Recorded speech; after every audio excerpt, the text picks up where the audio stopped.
Hi friends, എല്ലാ കൂട്ടുകാർക്കും tips four happy ലൈഫിൻ്റെ പുതിയൊരു വീഡിയോയിലേക്ക് സ്വാഗതം. പലരും നമ്മളോട് ചോദിക്കുന്ന ഒരു ക്വസ്റ്റ്യനാണ്, മുടി മുറിച്ചു ഇനി അത് വീണ്ടും വളർത്തിയെടുക്കാനായിട്ട് എന്ത് ചെയ്യണം? ഇപ്പം നമ്മൾ ഇന്ന് പറയുന്നത് 7 ദിവസത്തിൽ നമ്മുടെ മുടി മുറിച്ചത് ഇരട്ടിയായിട്ട് വളർത്തിയെടുക്കാനായിട്ട് സഹായിക്കുന്ന ഒരു കാര്യമാണ്. മുടി മുറിച്ച് കഴിഞ്ഞാലും ഫാസ്റ്റായിട്ട് മുടി വളരാനായിട്ട് സഹായിക്കുന്ന ഒന്നാന്തര ഔഷധമാണ് ഉലുവ. മുടി കൊഴിയുന്നത് കൺട്രോൾ ചെയ്യാനായിട്ടും ഈ ഒരു ഉലുവ ഉപയോഗിച്ച് കഴിഞ്ഞാൽ സാധിക്കും. അത് എങ്ങനെയാണ് ഉപയോഗിക്കേണ്ടത് അതിനെക്കുറിച്ചെല്ലാം ഈ വീഡിയോയിൽ ഡീറ്റെയിൽ ആയിട്ട് പറഞ്ഞുതരാം. മുടിയുടെ വളർച്ച മുരടിച്ച് നിൽക്കുന്ന ലേഡീസ് ആണെങ്കിൽ മുടിയുടെ അറ്റം ഒന്ന് വെട്ടാനായിട്ട് കൂടി ശ്രദ്ധിക്കണം കേട്ടോ. കാരണം സ്പ്ലിറ്റൻസ് കാര്യങ്ങളുണ്ടെങ്കിൽ അതുമൂലവും മുടി വളർച്ച മുരടിക്കാറുണ്ട്. നമുക്ക് വെറും 1 ടേബിൾ സ്പൂൺ ഉലുവ മാത്രം മതി. എല്ലാവരുടെ അടുക്കളയിലുള്ള ഒന്നാണ് ഉലുവ അല്ലേ.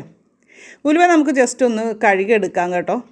ഇപ്പോൾ ഹോർമോൺ പ്രോബ്ലം മൂലവും മുടി വളർച്ച മുരടിക്കാറുണ്ട്. അപ്പോൾ അങ്ങനെയുള്ളവർ 1/2 ടീസ്പൂൺ ഉലുവ നമ്മൾ തലേദിവസം വെള്ളത്തിലിട്ട് കുതിർത്ത് വെച്ചിട്ട് പിറ്റേ ദിവസം ആ വെള്ളം കുടിക്കുന്നത് നല്ലതാണ്. ഇതൊരു മാസം ഒന്ന് കണ്ടിന്യൂ ചെയ്ത് കഴിഞ്ഞാൽ ഹോർമോണിൻ്റെ പ്രശ്നങ്ങൾ മൂലമാണെങ്കിൽ അത് കറക്റ്റ് ആയിക്കോളും.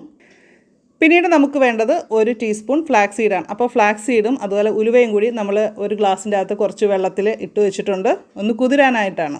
ഇതൊരു അരമണിക്കൂർ കുതിർന്ന ശേഷം നമുക്കൊരു പാനിലേക്ക് ഇട്ട് നമുക്ക് കുറച്ച് വെള്ളം കൂടി ചേർത്തിട്ട് ഒന്ന് തിളപ്പിച്ചെടുക്കണം. നന്നായിട്ട് തിളച്ച് കഴിയുമ്പോൾ തീ ഓഫ് ചെയ്ത് വയ്ക്കാം.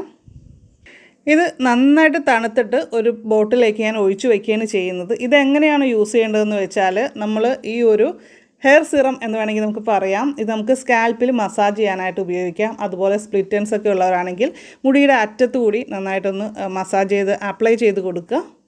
സ്കാൽപ്പിലൊക്കെ അപ്ലൈ ചെയ്തിട്ട് കുറച്ച് സമയം ഒന്ന് മസാജ് ചെയ്തൊക്കെ കൊടുക്കണം. ഇത് ഒരുപാട് വാരിക്കോരി ഒഴിക്കാനല്ല കേട്ടോ, നമുക്കിത് ഒരാഴ്ച ഉപയോഗിക്കാനുള്ളത് ഇതുണ്ട്. സ്കാൽപ്പിലേക്ക് അബ്സോർബ് ചെയ്ത് പോകാൻ പാകത്തിന് മാത്രം ഹെയറിലേക്ക് ഇട്ടാൽ മതി. കൂടുതലായിട്ട് വേണ്ട. നമ്മളിപ്പോൾ താളിയൊക്കെ ഒഴിക്കുന്ന പോലെ അങ്ങനെയൊന്നും വേണ്ട കേട്ടോ. ഇത് നമുക്ക് 2 രീതിയിൽ യൂസ് ചെയ്യാം. ഒന്നെങ്കിൽ കുളിക്കുന്നതിന് മുമ്പായിട്ട് ഒരു 45 മിനിറ്റ് മുമ്പായിട്ട് നമുക്ക് അപ്ലൈ ചെയ്ത് മസാജ് ചെയ്തൊക്കെ നിൽക്കാം. അല്ലെങ്കിൽ രാത്രി കിടക്കുന്നതിന് ഒരു അരമണിക്കൂർ മുമ്പെങ്കിലും ഇത് അപ്ലൈ ചെയ്തൊക്കെ കിടക്കാം. അപ്പോൾ നിങ്ങൾക്ക് ഏതാണോ സൗകര്യം അതുപോലെ ചെയ്യാം. എനിക്ക് ചെറിയൊരു പനിയുടെ മട്ടുണ്ട്, അതുകൊണ്ടാണ് ഞാനിതിപ്പോൾ അപ്ലൈ ചെയ്തൊന്നും കാണിക്കാത്തത് കേട്ടോ. മുടി മുറിച്ചിട്ട് മുടി വളരാതെ മുരടിച്ച് നിൽക്കുന്ന അവസ്ഥയിലുള്ളവരാണെങ്കിൽ തീർച്ചയായിട്ടും ഈ ഒരു കാര്യം 7 ദിവസം കറക്റ്റായിട്ട് ചെയ്യുക.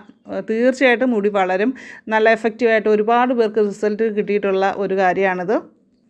പിന്നെ ഓയിൽ അപ്ലൈ ചെയ്യുന്നത് സാധാരണ നിങ്ങൾ അപ്ലൈ ചെയ്യുന്ന പോലെ തന്നെ അപ്ലൈ ചെയ്യുക. പിന്നെ കുഞ്ഞുങ്ങൾക്കാണെങ്കിൽ ഇതൊന്നും ചെയ്യേണ്ട കാര്യമില്ല, അവർക്ക് ജസ്റ്റ് ഒലിവ് ഓയിൽ അപ്ലൈ ചെയ്ത് കൊടുത്താൽ മതി. നമ്മുടെ അടുത്തൊരു വീഡിയോയിൽ ഒലിവ് ഓയിൽ തിരഞ്ഞെടുക്കുമ്പോൾ എങ്ങനെ ശ്രദ്ധിക്കണം ആ കാര്യങ്ങളെക്കുറിച്ച് ഞാൻ പറയാം. കോൾഡ് വരുന്നവരൊക്കെ ആണെങ്കിൽ കുറച്ച് സമയം മാത്രം അപ്ലൈ ചെയ്ത് വെക്കാനായിട്ട് കൂടി ശ്രദ്ധിക്കുക. ഇത് ചർമ്മത്തിൽ പുരട്ടാനും വളരെ നല്ലതാണ്. നമുക്ക് സ്കിൻ കെയർ ഒന്നും ചെയ്യാൻ സമയമില്ലാത്തവർക്ക് ആ ഒരു ടൈമിൽ നമുക്കിതൊരല്പം എടുത്ത് നമ്മുടെ കൈകളിലൊക്കെ പുരട്ടുകയാണെങ്കിൽ ഡ്രൈനെസ്സും കാര്യങ്ങളും ഒക്കെ മാറി കിട്ടും. നല്ലൊരു ഗ്ലോയും കിട്ടും കേട്ടോ. ഒന്ന് അതും ട്രൈ ചെയ്ത് നോക്കാവുന്നതാണ് കേട്ടോ.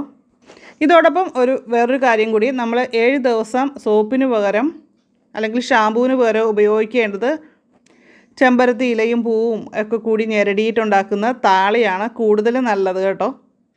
ഇത് നമുക്ക് അരിച്ചെടുത്ത് വേണം ഉപയോഗിക്കാനായിട്ട്. അപ്പോൾ ഇനി ഓയിലൊക്കെ കൂടുതൽ നിങ്ങൾ ഉപയോഗിക്കുന്നവരാണെങ്കിൽ അല്ലെങ്കിൽ എന്തെങ്കിലും ആയുർവേദിക് ഓയിൽസൊക്കെ ഉപയോഗിക്കുന്നവർക്ക് തീർച്ചയായിട്ടും എണ്ണമയം പോകുന്നില്ല എന്നൊരു പ്രശ്നം വരുന്നുണ്ടെങ്കിൽ ഈ ഒരു താളിയുടെ ഉള്ളിൽ 2 അല്ലെങ്കിൽ 3 ഡ്രോപ്പ് ഷാമ്പൂ കൂടി മിക്സ് ചെയ്തിട്ട് ഉപയോഗിക്കുക. അപ്പോൾ ഈ ഒരു കാര്യം നിങ്ങൾ ചെയ്ത് നോക്കിയതിന് ശേഷം റിസൾട്ട് വീഡിയോയിൽ വന്നിട്ട് കമൻറ്റ് ചെയ്യാവുന്നതാണ്. താളി നിങ്ങൾക്ക് ഡെയിലി ചെയ്യാൻ പറ്റുന്നില്ലെങ്കിൽ ഇപ്പോൾ വിദേശത്തൊക്കെയാണ് അല്ലെങ്കിൽ ഹോസ്റ്റലൊക്കെ ആണെങ്കിൽ നിങ്ങൾക്ക് ചെയ്യാവുന്നൊരു കാര്യം ഉലുവയും അതുപോലെ തന്നെ ഫ്ലാക്സ് സീഡും കൂടി ജസ്റ്റ് വെള്ളത്തിൽ കുതിർത്ത് വെച്ചതിന് ശേഷം അത് അങ്ങനെ തന്നെ ഉപയോഗിക്കുകയാണെങ്കിലും കുഴപ്പമില്ല. ഇപ്പോൾ തലേ ദിവസം കുതിർത്ത് വയ്ക്കുക, അപ്പോൾ ചെറിയ അളവിൽ കുതിർത്ത് വയ്ക്കുക, അത് പിറ്റേ ദിവസം ഉപയോഗിക്കുക. ആ ഒരു രീതിയിൽ നമുക്ക് ഉപയോഗിക്കാം. അപ്പോൾ എല്ലാവരും ഇന്ന് തന്നെ സ്റ്റാർട്ട് ചെയ്യുക. ഇന്നത്തെ വീഡിയോ നിങ്ങൾക്ക് ഇഷ്ടമായിട്ടുണ്ടെങ്കിൽ ലൈക്ക് ചെയ്യുക. ഉലുവ ഹെയർ പാക്കായിട്ട് നിങ്ങൾ ഉപയോഗിക്കുന്നവരാണെങ്കിൽ തീർച്ചയായിട്ടും ഉലുവയെന്ന് കമൻറ്റ് ചെയ്യാനായിട്ട് മറക്കരുത്. നമ്മുടെ ചാനൽ ആദ്യമായിട്ട് കാണുന്നവരൊക്കെ ഒന്ന് സബ്സ്ക്രൈബ് ചെയ്യുക. നോട്ടിഫിക്കേഷനായിട്ട് ആ ബെല്ലൈക്കൺ ക്ലിക്ക് ചെയ്തിട്ട് ഓൾ എന്നുകൂടി സെലക്ട് ചെയ്യുക. അപ്പോൾ നമുക്ക് മറ്റൊരു വീഡിയോയിൽ മറ്റൊരു അറിവുമായിട്ട് വീണ്ടും കാണാം. നന്ദി, നമസ്കാരം.